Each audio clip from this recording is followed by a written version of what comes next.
In this video, we will be factoring this binomial.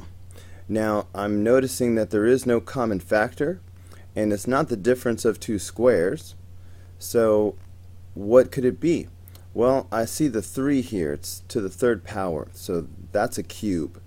I'm wondering if 216 is a perfect cube.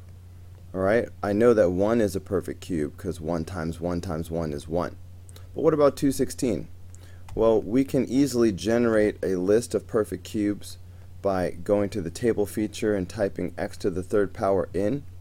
If we do that, and I'm going to start off at 1, then what we get is a list of perfect cubes. So there's the number 1 I was speaking of, because that's 1 to the third power. 2 to the third power is 8, and so on. But we are looking for 216. So there it is. 216 comes from 6 to the third power. Remember that.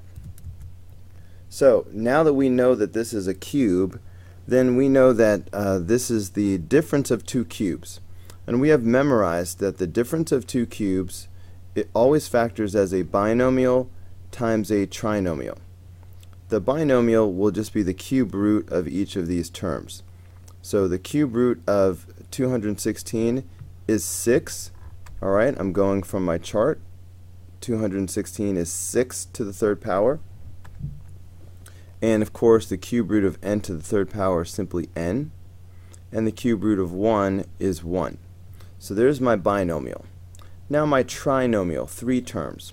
If I take these terms and I square each of them, it will give me the beginning and end of my trinomial. So if I take 6n and I square it, that will give me 36n squared. If I take 1 and I square it, that's going to give me positive 1.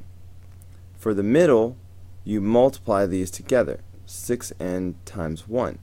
That will give me 6n. But we do the opposite sign. So instead of negative, I will put positive.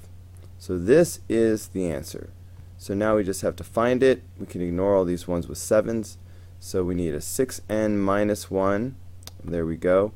And then we need, oh, that's funny. All of these x's should be n's, but let's just pretend that the variables match.